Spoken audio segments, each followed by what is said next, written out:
Going home with a concussion tonight. Keep your hands and arms inside the boat at all times. We take tight corners, come close to the boats, don't want anybody knocking a finger on anything. Anything you don't want to lose over the sides of the boat, keep that inside as well. Whenever we clean out the river, we do find about 600 cell phones down at the bottom of it, so do not become a statistic. In case of emergency, we do have life jackets on board. They are underneath the hatches at the back of the boat on the right and the left. So in case of an iceberg collision, proceed calmly to the back of the boat, retrieve yourself a life jacket, strap into it, go down with the ship, and then stand up and walk out. It's only about 3 or 4 feet deep here on the river. Try not to get my life jackets wet, they're new. And last but not least, please do not smoke on the boat. That includes e-cigarettes and vapes. If I see smoke coming off my boat at any point in time, I'm going to assume you are on fire. We are surrounded by water. You have been warned. Alright, safety briefing over. On to the fun and educational portion of our evening. Right off the bat, we are at the Shops at River Center. This is San Antonio's second largest mall. It's over 1 million square feet of space, over 100 different retailers, a number of various restaurants scattered all about, and 2 movie theaters. Now, one of these movie theaters is the AMC, plays the latest out of Hollywood. The other is the IMAX Theater, and our IMAX Theater plays a 42-minute-long documentary titled Alamo, The Price of Freedom. This documentary was filmed back in 1988, and to this day is still considered the most accurate depiction of the Alamo ever set to film. So if you want to learn more about the Alamo in a hurry, check out our IMAX Theater. Now, since we are on the San Antonio River, we're going to talk about the river itself just a little bit. The San Antonio River was not always known as San Antonio. Once upon a time, we had a different name here, and it was called Yanagawana. Yanagawana means place of peaceful waters. It was called this by the Native Americans who used to live on its shores. We changed names all the way back in 1691 when one Father Massenet performed the first Catholic Mass on the shores of this river. The reason that changed our name? This Mass just so happened to take place on June 13th. And that is the feast day of the one and only Saint Anthony de Padua. Saint Anthony is not just the namesake of our city, he is also the patron saint of lost items and children. There's a statue of him off to the right as we come around the bend here. This 8-foot statue was a gift in 1968 from Portugal as part of the Portugal Pavilion opening at our World Fair. As I come down around the corner here, I'm going to take just a second to answer a question that nobody has asked, but I know you all want the answer to. How do we get the lights up in the trees? Excellent question, right? Excellent A lot of people like to imagine it as something highly technological like drones. Other people get a little more fanciful, like monkeys and jetpacks. Unfortunately, it is just plain humans, but it's still kind of cool because they're specially trained to climb these trees without damaging them. They can get up all the way into the tippy tops of these trees and then pull all the lights up with ropes. Once up there, they throw the lights very, very artistically over the tops of the trees to create the beautiful draping effect we have. This process takes about 3 months. We started back in September. We leave it up for December, and then in January we start taking them all back down again. A process that takes another 3 months. So about 7 months of our year is dedicated to our Christmas lights display. So enjoy. Now as we pull around the corner here, if you look to the left side of the river and up, you can see the top of the Hilton Palacio del Rio, the palace on the river. Now we're going to get a good look at that broadside as we turn left up here, but I'm pointing it out now because I'm going to talk about it now. It is one of my favorite stories here on the Riverwalk. So the Hilton Palacio del Rio was opened up in 1968 for the World Fair.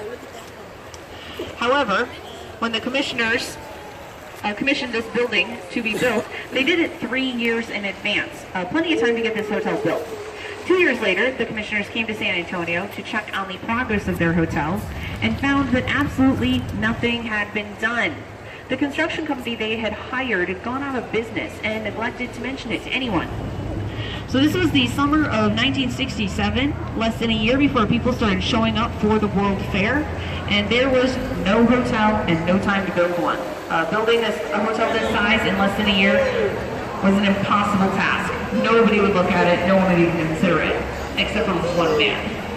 a man by the name of H.B. Zachary. Now, not only did H.B. Zachary have a plant, he had a construction company.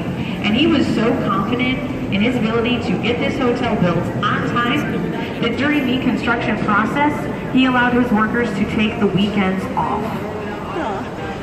Now, what he did was he constructed the first 4 floors of this hotel on site right here at the river's edge. At the same time that the 4 floors are being constructed, 8 miles away, the 500 rooms were being cast out of solid concrete. As the concrete cured, those rooms were fully furnished. Everything from the plumbing and electric to the carpeting and the Bibles in the dressers were put into these rooms. Only once they were fully furnished were they brought here on trucks and then lifted into place with cranes, stacked on up like Legos. Now, not only there we go. Not only did this hotel get finished on time, they actually finished it several days ahead of schedule and broke a world record. This 500-room hotel was finished in just 202 working days. Now, on the very first day when the first room was being lifted into place, H.B. Zachary and his wife checked into that room. They were the first official guests of this hotel, and they walked into that room at ground level and rode it up with the crane to its spot on the base. And on the very last day, when the last room was being lifted into place, H.B. Zachary, of course, was there. It was a big moment. But he surprised everybody by running over to the room and climbing up on top of it. Not in it, on it. And riding it all the way to the top of the hotel. Completely awesome. And totally something I would have done in his place with like 8 safety harnesses, because that is a really tall building. And that is the story of the Hilton Palacio del Rio. As straight ahead, we are coming up to La Bahita. La Bahita was founded in 1722 by Spanish soldiers who were stationed at the Alamo. In the 1900s, French and German immigrants showed up, and it became a multicultural center for the arts. It later became the artisan village we have today. So if you have not been in there, lots of really cool little artisan shops. Definitely go check it out. Now, it's coming around the corner here. It's going to bring us into Arneson River Theater. Now, the Arneson River Theater is unique because it is the only theater to have its seating and its stage separated by a naturally occurring body of water. Has anybody here seen the movie Miss Congeniality starring Sandra Bullock? Yes. Yes, most of you? Yes. Yes, most of you have. Yes. The swimsuit portion of the competition was filmed right here on the Arneson River stage. Now, those 5 bells hanging up behind the stage, those were hung there to pay tribute to the very first 5 Taco Bells of San Antonio. I'm glad you laughed. It was not for Taco Bells. That is a joke. It is actually for the 5 missions of San Antonio. We have the 5 missions, the Alamo being one of them. We are very proud of our missions here, so we put up the 5 bells. The center bell is engraved with the name Robert Hugman. He is the father of the Riverwalk, and we will talk more about him later.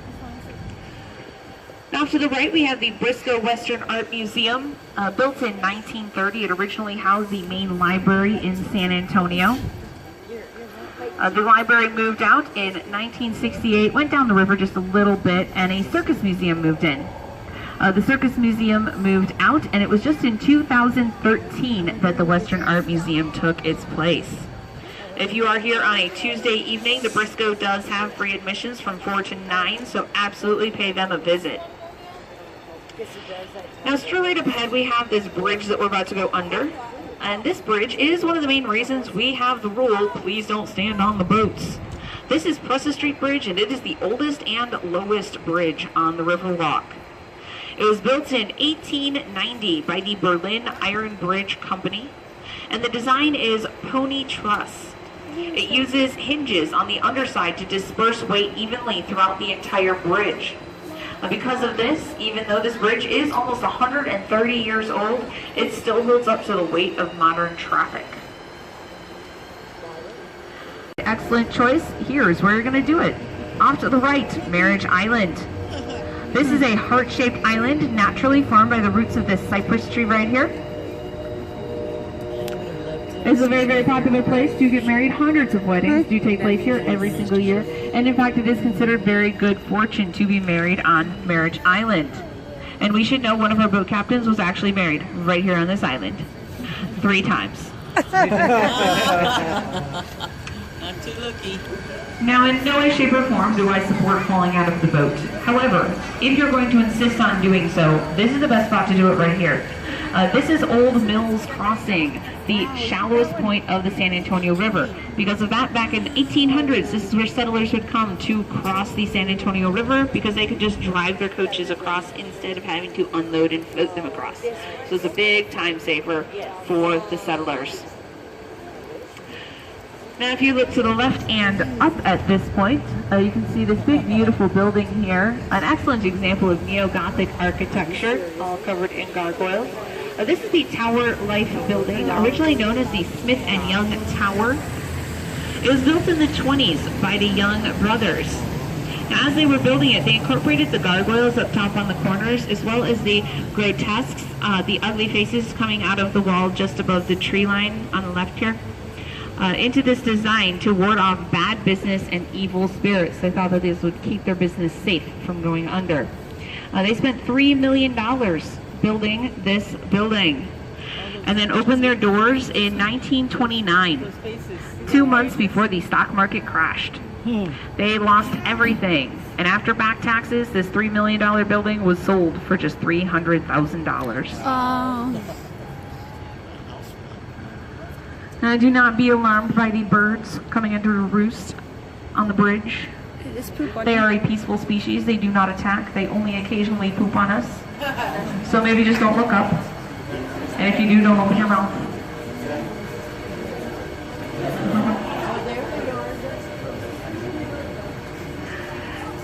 Now to the right, we have the International Center, built in 1968. This is where the library moved to when it left the Western Art Museum location. It currently houses trade offices for Mexico, Canada, and the U.S. And the bottom is completely flooded out, but it is a marina, so that is okay. Now, if you look back behind us at the Tower Life building again, you can see something very unique about its design. It was actually meant to look like a ship about to launch out into the San Antonio River. You can see the bottom portion of it is the bow of the ship. Very, very unique design, very, very beautiful. And in fact, local legend does have it that if you listen very, very carefully, you can sometimes still hear the sounds of the ancient ships blowing their horns on the river to this day.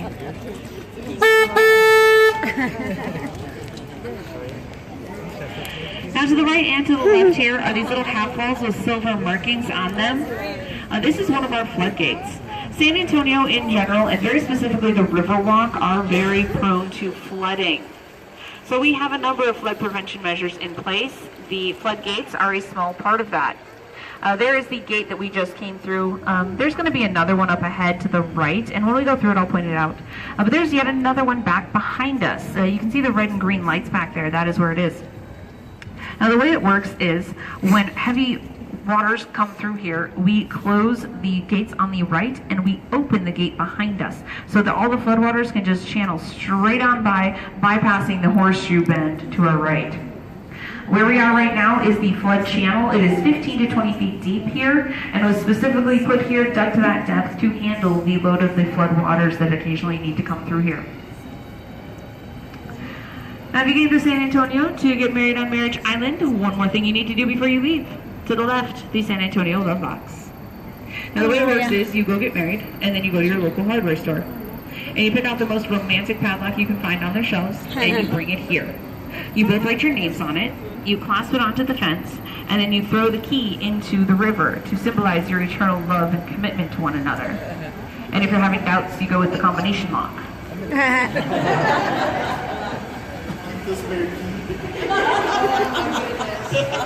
How many locks have been cut off?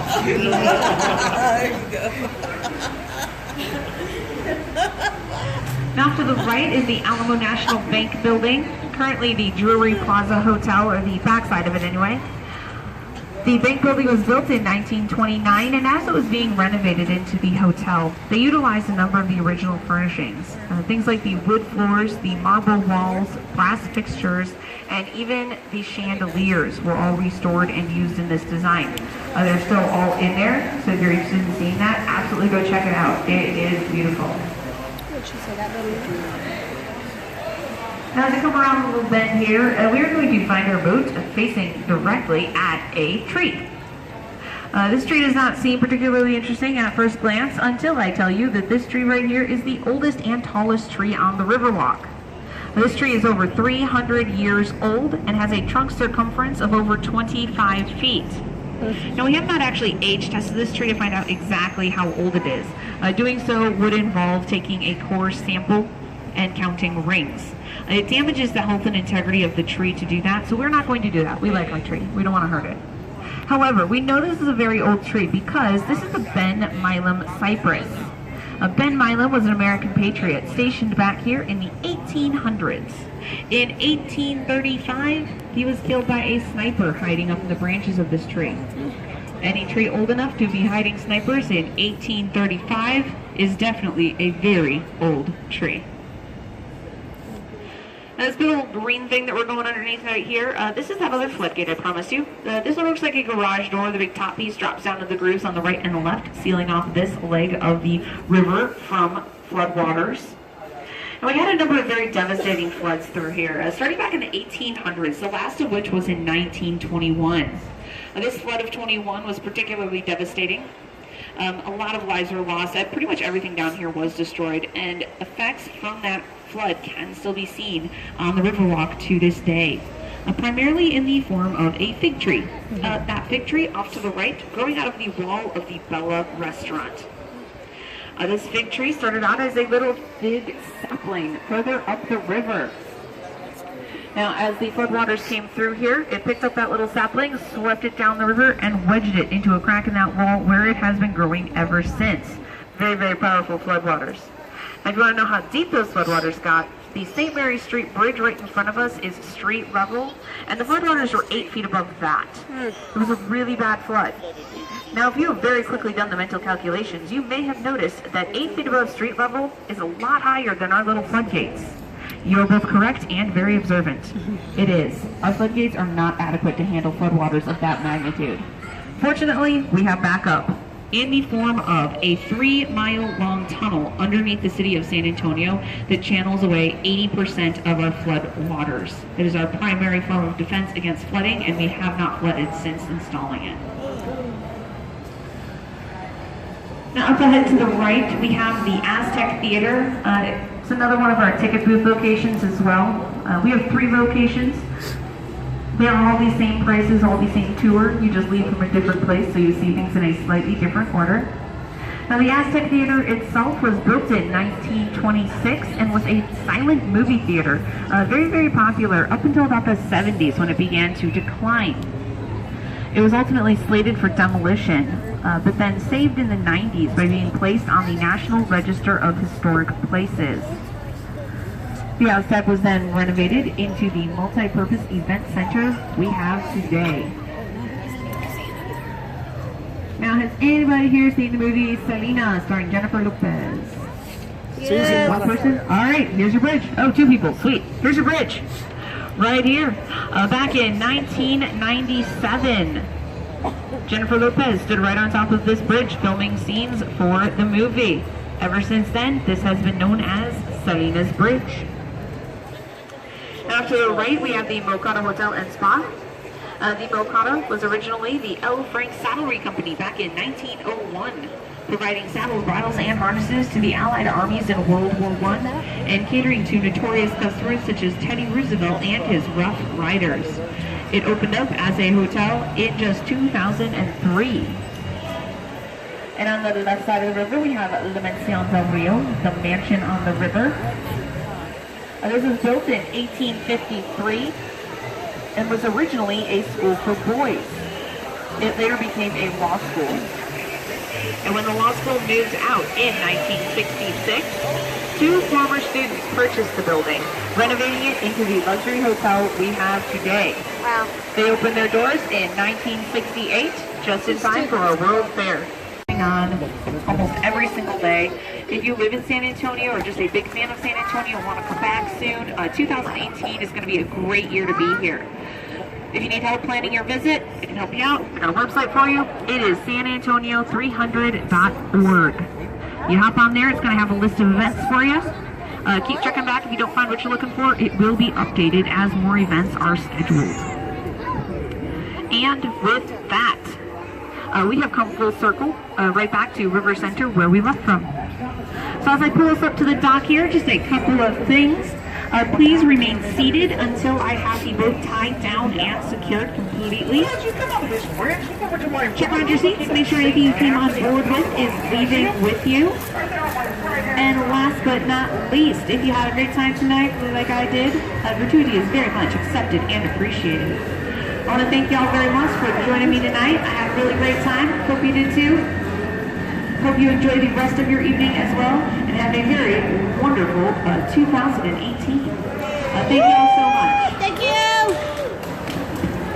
When it was renovated into residential apartments. They are still apartments to this day, so if you want to live on the Riverwalk, you can do so. Casino Club is your building.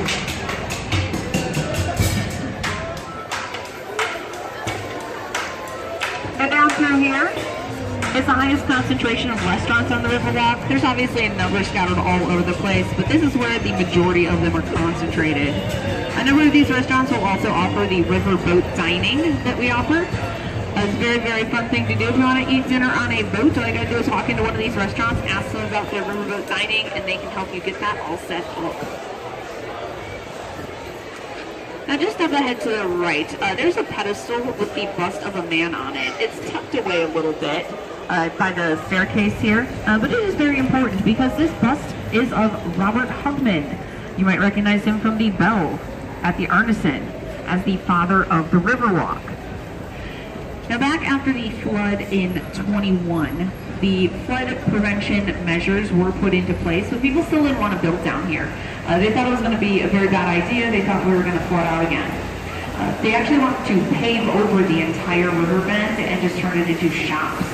Robert Hugman had a different design, a different plan, and his design is what you see around you today. Everything you see around you is what he wanted to do with this place. He put his offices right down there on that corner to prove to people that if he could build down here, anybody could. His tenacity and his design did win out, as you can see. And instead of driving around on a patch of dry pavement, we are on a boat on the river. So we owe a lot to Robert Hugman. Woo-hoo. And off to the right, honorable mention for Caserio, the very first restaurant to open up on the river bend. Also the very first restaurant to offer the riverside and riverboat dining. Now as we turn left here, we're actually going to be leaving the natural bend of the San Antonio River and entering into a man-made portion. Everything from this point back was added in the 60s. This is not natural river. In 68, we had that World Fair coming into town. We needed a way to shuttle people to and from the convention center back here. We already had the river, we already had the Riverwalk. It was working for us. We decided to keep going with what was working, so we dug more river. As you can see, it worked out pretty well, so well that we have continued using it to this day. Now, if you look straight ahead at this point, you can see a building. If you look slightly to the left of that building, there is another building. Both of these are the Marriott. However, it is the one on the left, all lit up in red, the Marriott River Center that we are interested in tonight. The Marriott River Center was built all the way back in 1988, which actually is not interesting at all. However, when the Marriott wanted to put their hotel there, they ran into a problem named Fairmont. The Fairmont Hotel was already in their spot. Their obvious solution was to demolish the Fairmont and build their hotel. It was the most logical thing to do, of course. However, the Fairmont Hotel had been built in 1906, making it a very historic building. The Conservation Society caught wind of what was going on, stepped in, were like, whoa, maybe we don't build this building, it's kind of awesome, maybe we keep it. They suggested that the Marriott build their hotel somewhere else or renovate the Fairmont Hotel into their design. The Marriott was not okay with either of these options, so the Conservation Society negotiated for time, and they got it.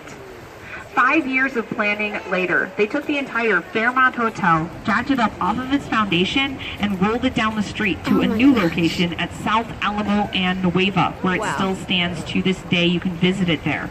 Wow.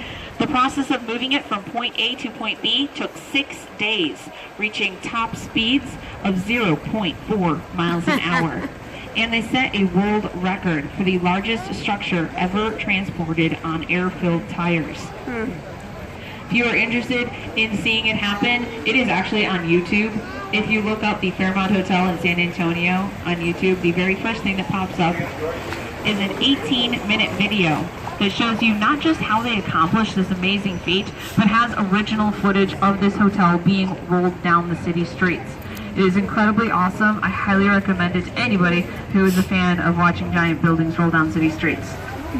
Very slowly. Now, as we come through here, if you look up and to the right, you can get a look at what is arguably the most recognizable feature of our San Antonio skyline, the Tower of the Americas.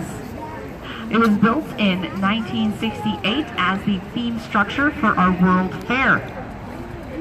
It is 750 feet tall, and for a good long time it actually was the tallest freestanding tower in North America. It lost its title just in 1996 when construction finished on the Vegas Stratosphere Tower.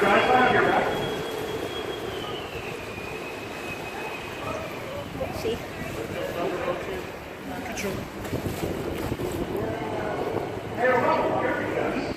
Now, the Tower of the Americas does remain the tallest structure in San Antonio to this day. So if you are into awesome views, definitely go up there and check it out. There is an observation deck. If you want something a little bit more luxurious and time-consuming, there's also a restaurant up there. It rotates 360 degrees for approximately an hour. Happy birthday. 1, 2, 3. Happy birthday to you. Thank you. How did you know? Happy birthday to you. Happy birthday. Not actually my birthday. Nor is my name Brenda. See, that would have been the dead giveaway. Now, as we come down through here, to the right, to the left, to the front, this is all convention center, the Henry B. Gonzalez Convention Center, to be exact. It was built in 1968 to house the World Fair and was named for the first Mexican American to be elected to the U.S. House of Representatives. It has over 1.5 million square feet of space and 2 ballrooms, one of which is the largest in Texas. Now, as we go underneath the bridge here, there's this lovely little island all covered in red and green lights and whatnot. We used to be able to go around it. However, they are doing construction on the back side of that island. And if we go back there, it cups up the bottoms of our boats. I do not feel like getting my shoes wet today. So, I'm going to pull a little 180 move just down through here. And we're going to come back out the way we went in.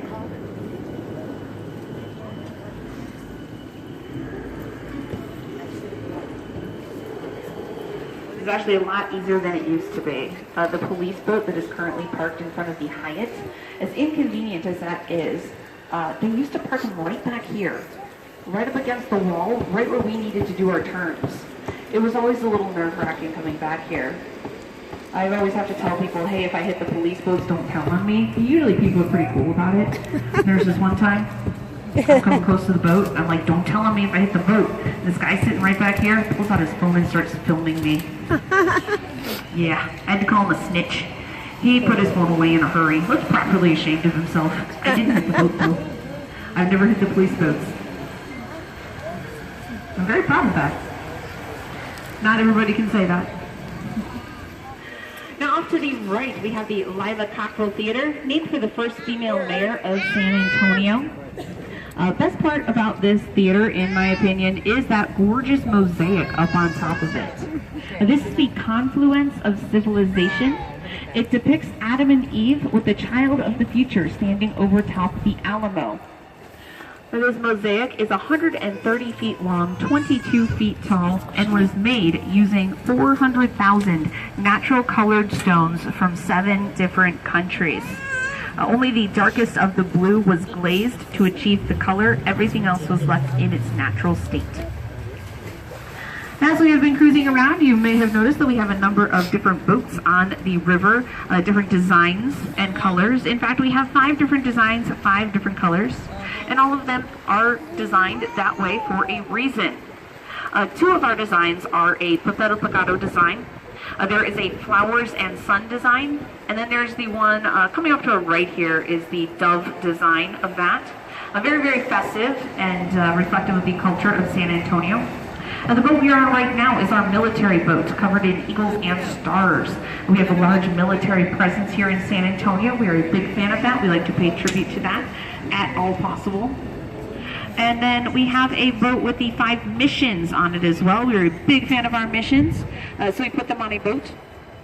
And last but not least, we have a boat cruising around here somewhere that has the number 300 on it. Now, the reason we have a 300 boat is because in 2018, so this year, we are turning 300 years old. It is our tricentennial. It is something only a handful of cities can claim to celebrate. It is going to be